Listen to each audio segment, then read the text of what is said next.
this read is going to be geared towards getting you to ask yourself a really difficult question that you don't even realize is difficult because you're not really thinking about it in the conscious sense. So let's bring it to your consciousness and answer it. So you're going to choose between 3 different leaves because it's still fall, and fall's my favorite season. And so I'm going to go out there and get more leaves for these readings. Okay, just deal. The leaves for this reading are called white ash, and this will be white ash number 1.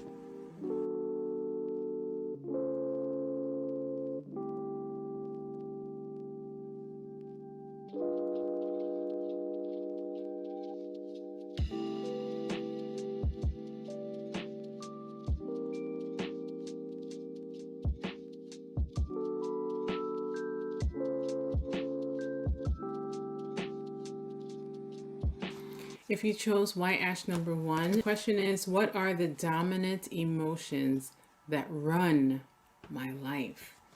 That run your life? And you've got Knight of Cups,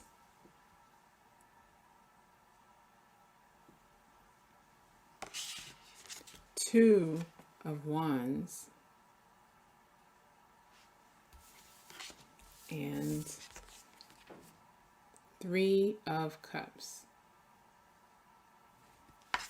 So if this resonates with you, you're being asked to consider looking inwards for your answers. You're being reminded that the best way to figure out what's best for you is by looking and searching not only within, but looking without, with a sense of forward movement, and feeling for what makes you feel alive. It's beyond just being charmed and like being persuaded, but it's like, this feels so good to me. I know this is great. Even with your friends, like they might have the best interests, the best intentions for you, but even in how you pick your friends or how you spend time with them and what your ultimate motive is when you're around your friends to try to get them to help you to make these decisions, you're needing to look within and to not use your friendships that way, and to use your friendships to gain more experience with people, not so much to help them, not so much to have friends so that they can help you figure out how to run your own life. If you are finding that you value the opinion of your friends more than you value your own, is because you don't have your own opinion. You haven't given yourself a chance to explore and to understand what it is about you that's going to be the best. You're needing to look inward. You need to look towards the sky. You need to look towards God. You need to look towards spirit for your guidance, and not other people, and not things that look good but have no substance. You can't keep looking at potential. You can't keep thinking to yourself that the best way to get what you want is by leaning on other people so heavily. It's really difficult because we are social people, so it's not going to be easy to do. But if you want to know what is running your life, it is this dependency, this codependency. That is what's running your life right now. So taking the moment to release yourself from that, you're going to have to first recognize it within yourself, recognizing the ways in which you go about being persuaded by other people, and the way that you allow other people to sort of make decisions for you, or that you actually literally seek for other people to help you with decisions that seem too big for you, but then you're not taking any of the risks, you're not having the experience for yourself, so then you don't really know. Right? So that emotion of being unsure, that emotion of being needy for someone else to guide you, is what's running your life, and it could potentially ruin it if you don't start to slow down a bit and look towards yourself and try to gain some extra, try to boost your intuition is what you're needing to do. As a matter of fact, let's look at some self-care for you. What's a way that those who chose leaf 1 can care for themselves?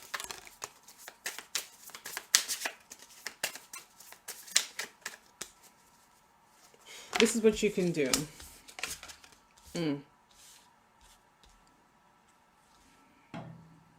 First one I saw was focus. Focus. One of the ways that you can regain some of this energy is by focusing on what you really want, what you really want, not what sounds good, what feels good because you can tell other people and they're impressed by it. What feels good to you. Focus in on what feels good to you, and you're not going to know that if you're not spending some time just tapping into what is available to you. Stargaze. You don't have to literally look at the sky, but you can. You can notice the clouds, notice the sun, look up. Actually pay some attention to what nature has in store, because really nature is the best medicine. So for someone who is always dependent on other people, one of the things that you can do, and you're being asked to do, is to just look up and look around at nature and become more in tune with the flows and how the daylight changes, how the skies. Maybe take a day, one of these days soon, you should stand outside or sit outside, depending on where you are, and just take like 10 minutes and listen to the sounds of nature. You don't even have to leave. Like, you can go outside your apartment, your house, you can go to a park. It doesn't matter. Wherever you have access to nature, go there during the day and listen and observe. Stargazing to me is also like a hopeful thing. It's sort of like wishing upon a star, but beyond that, I feel like it's just, when you're gazing at something, it's like you're just allowing it to feed you without having to be like, I'm looking at the stars right now. Like, that's not how you need to do this. You need to just be present, and that's what you're being asked. When you're stargazing, you're being present. Okay, you're not looking at your phone. You're not calling up your friend to ask for advice. You're just being present in your own feelings. You're giving yourself the space to just be by yourself. Okay, focus on that. Focus on that energy. And then finally, bake. This is how you could get yourself, get your emotions in check so they're not running your life. Now, you can literally bake something. If you like baking, definitely bake something. But the thing about baking is that it's a very precise thing. And if you're not focused, you can easily mess up a recipe. If you're someone who hasn't really baked before, the process itself is very interesting, because recipes, like, when you're cooking a meal, you can just kind of wing it. But with baking, it's such a precise science that if you don't have enough baking powder, your stuff is not going to come out right. If you didn't have enough fat, if it's with oil or if it's with butter, if you didn't whip it, if you didn't add the sugar and the butter at the right time, if the temperature is not right, if you're using the wrong size pan, there's so many layers to baking, no pun intended. There's so many layers to baking that it's actually it's actually an exercise in mindfulness for you to see how much you would delegate to other people that you can do yourself. If you're looking at your life like a cake that you're trying to bake, there's so many ingredients that are involved in making this cake. And what you have been doing is delegating this work to other people or getting ingredients from random folks. And sometimes that's good because there's a wealth of knowledge that other people can bring into your life, but you're heavily relying on that energy that you don't allow yourself to look at the list of things you need and go gather them yourself. So when you're baking, if you choose to do this self-care activity, while you're baking, think about how each little thing that you're adding not only has to be precise, baking soda, salt, sugar, but it also is important that you know where it's coming from, that you know where it's sourced from. That, yes, you can go to your neighbors maybe and ask them to borrow a cup of sugar. How old is that sugar, right?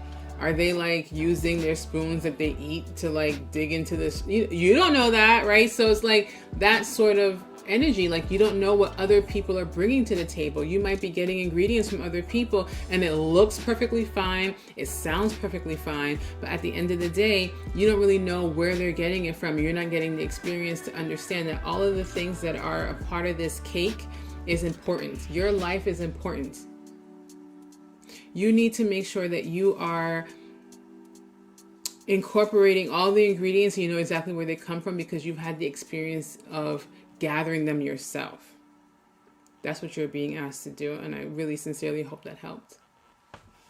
Okay, if you chose leaf number 2, white ash number 2, you've got, am I ready to let go of this buried shame? Well, you've got 9 of Pentacles,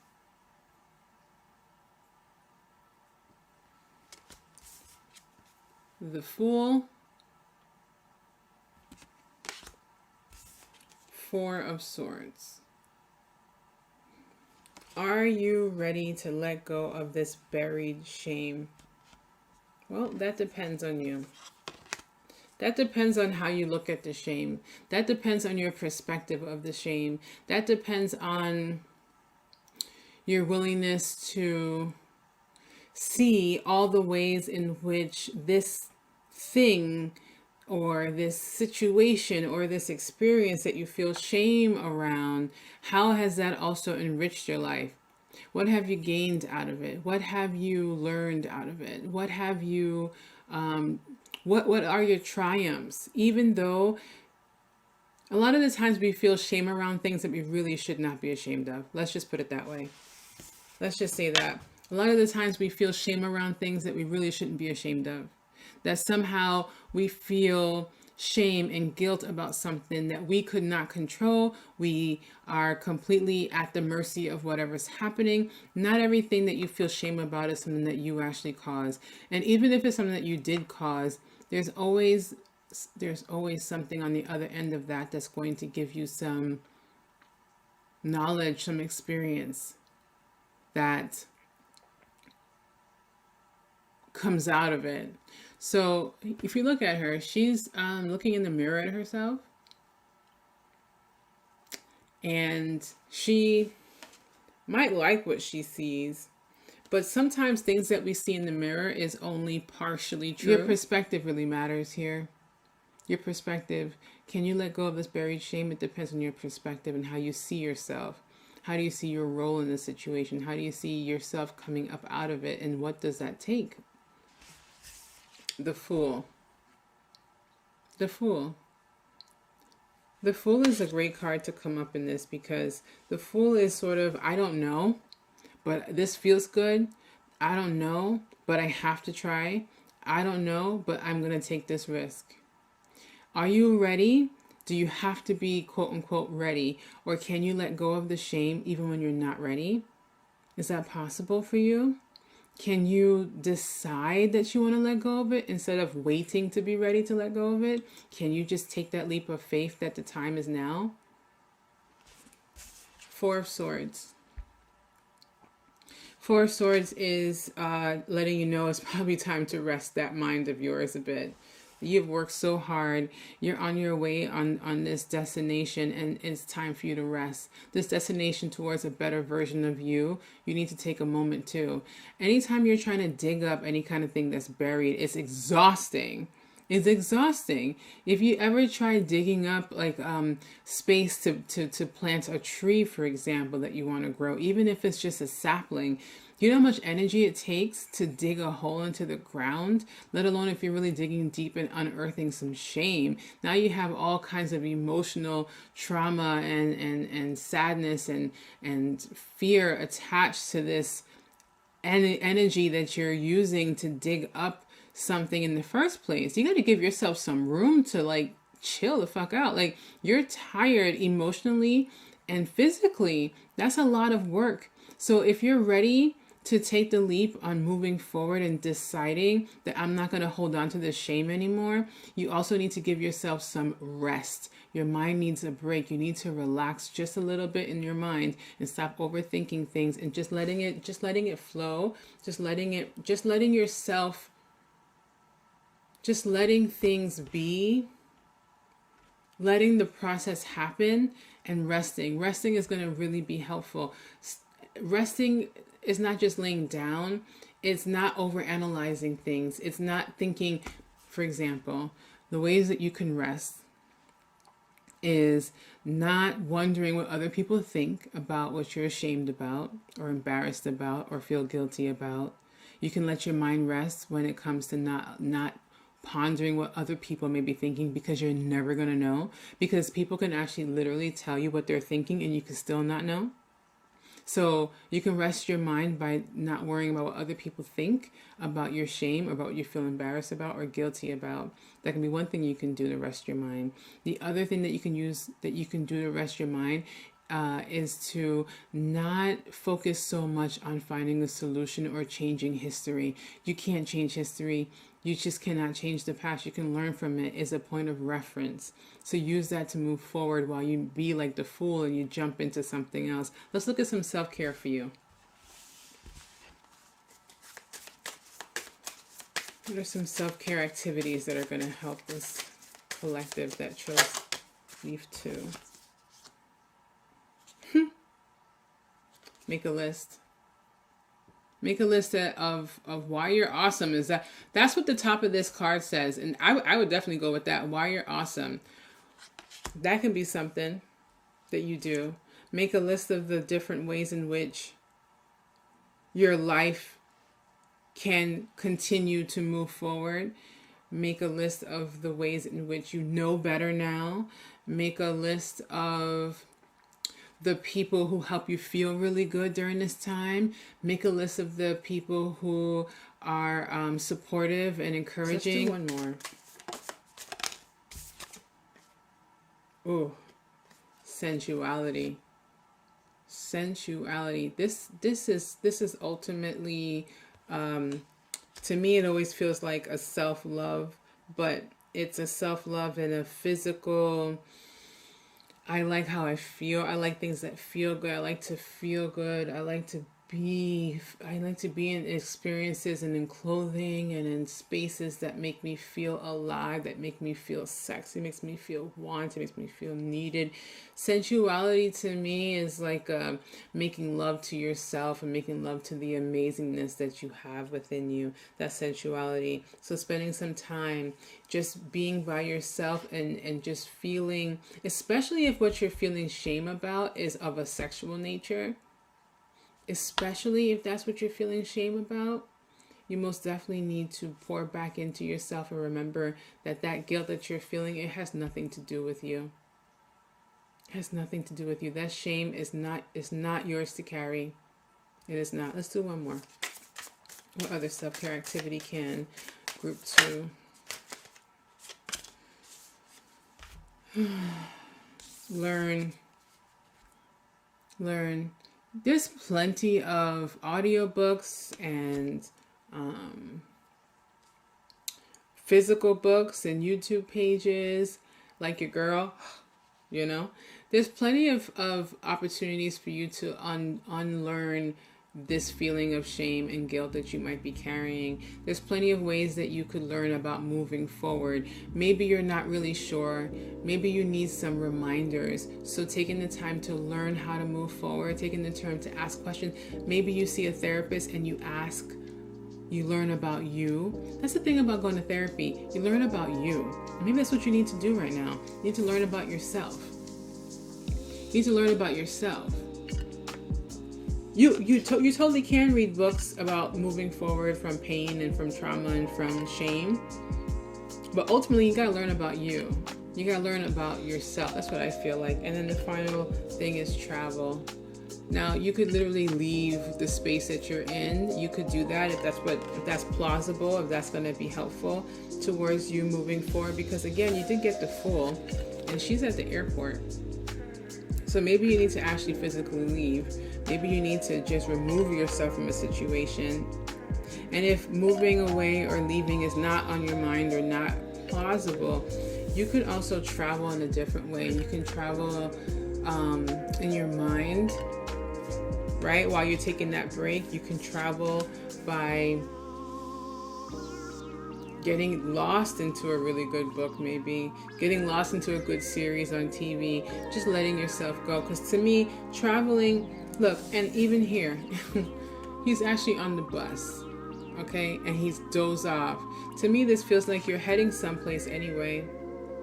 You are ready to let go of this buried shame. You just don't know how. And it has to do with your perception changing and shifting, your perspective changing and shifting. learning more about yourself and remembering how amazing and beautiful and deserving you are. And then also moving forward with this information in a positive direction. I wish you the best of luck. If you chose number 3, you've got, am I on the right path? Am I on the right path? That's a heavy question because you really won't know. No one can really know until they're actually walking on it and experiencing it. I think the bigger question is, how do I know I'm on the right path? Because we're always on a path and we don't know where we're going until we start to feel one way or another. So first thing, you got 4 of Wands, the Hangman, and then Ace of Pentacles, Ace of Wands. So I'm putting the aces aside for a second because they do go together. Let's look at the 4 of Wands and the Hangman. So if you're on the right path, sometimes you can tell based on how you're feeling. These people look like they're feeling pretty damn good. And that's the indication. Do you feel supported? Do you feel encouraged? And sometimes you might think that you're going to feel supported and encouraged by other people. Sometimes it could be a synchronicity, something that just happens that reminds you, oh my gosh, this is exactly what I was thinking. Oh my goodness, I can't believe this just happened. You can literally be encouraged by spirit. You can be encouraged by God. Like messages are being sent to you all the time. If you could see them, if you could notice them, that's a form of encouragement. So you can actually have a physical person in your life or a situation that's happening that can help you feel encouraged because you feel supported, right? Because you feel like you're on the right path. So that's how you can tell, oh, I must be on the right path because the people around me are really cheering for me. They're really supporting me. That's not true for a lot of people, even if they're on the right path. So I don't want you to lean too heavily on that, but I do want you to focus on how you feel, the actions that you've taken to get to where you are right now. Do you feel balanced? Do you feel like self-supported? Do you feel that energy? Then Hangman. Hangman comes up, I think, because you're not sure. But most of the time, Hangman is like you're right at the edge. Like here, this person is literally like hanging there off of a cliff. But you are likely in a space right now where the next move you make will let you know if you're going to be hanging out in limbo or if you're going to be really excelling forward. And it's okay to hang there for a while. Don't let anyone rush you out of this. If you're not sure if you're in the right path, take as much time as you need to figure that out before you do anything else. If you take the time to observe where you are before you do anything else, you're more than likely going to be able to be more successful because you're not rushing to make a decision because you feel pressured.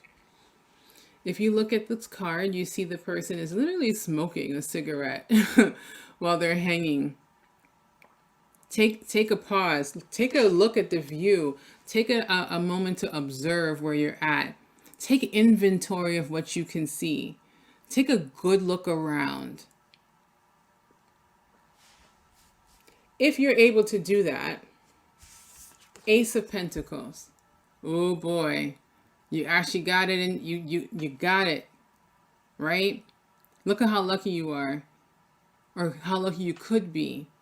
These games actually pretty suck. I hate these games, to be honest with you. These games are really hard. But Ace of Pentacles is saying it won't be hard for you because you'll know exactly what it takes to get there. You know exactly what it takes to win.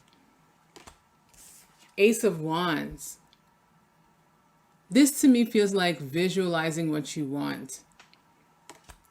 Visualizing the direction you're going to go in because you've taken the time to peruse where you're at and you know where you want to go.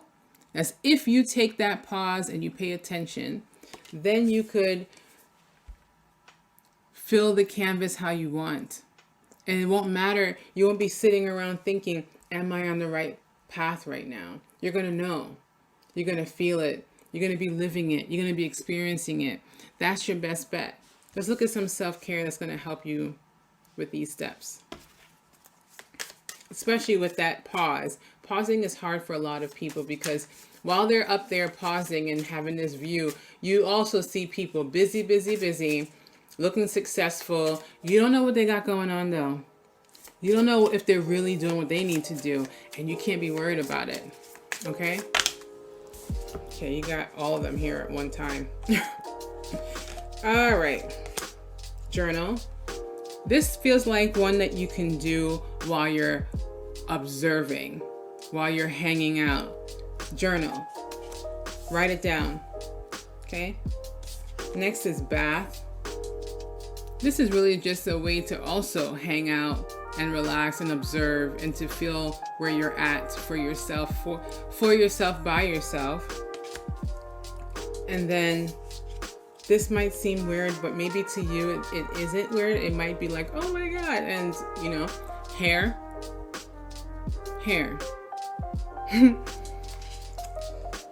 Hair is in biblical terms, like for Samson, is all about strength, right? Hair is the crown and beauty for a lot of people. Hair is a really big deal. How you style your hair, if you cut your hair, if you have any hair, it's a big deal. And so hair coming up is really just, it could be literally that you need a haircut or you need to do something with your own hair while you're paused. Or it could be just noticing how sensitive you are. We don't just have hair on our heads. We have hair all over our body. Hairs tell you, they're like little antenna on your skin. So you could feel something on you just because your hair is there. So hair to me represents a way to be more sensitive, to notice the small little fine details. That's what I feel like that's reminding you of. In order to figure out if you're on the right path, journal, bath, hair. I wish you the best of luck. I would love to hear more about how you're feeling about what I said today or what I said in this video. Share with me what you're thinking, comment, like, subscribe, share with other people that you know would be blessed by this message. And I totally 100% appreciate your time. And thank you for joining me. Have a great rest of your day.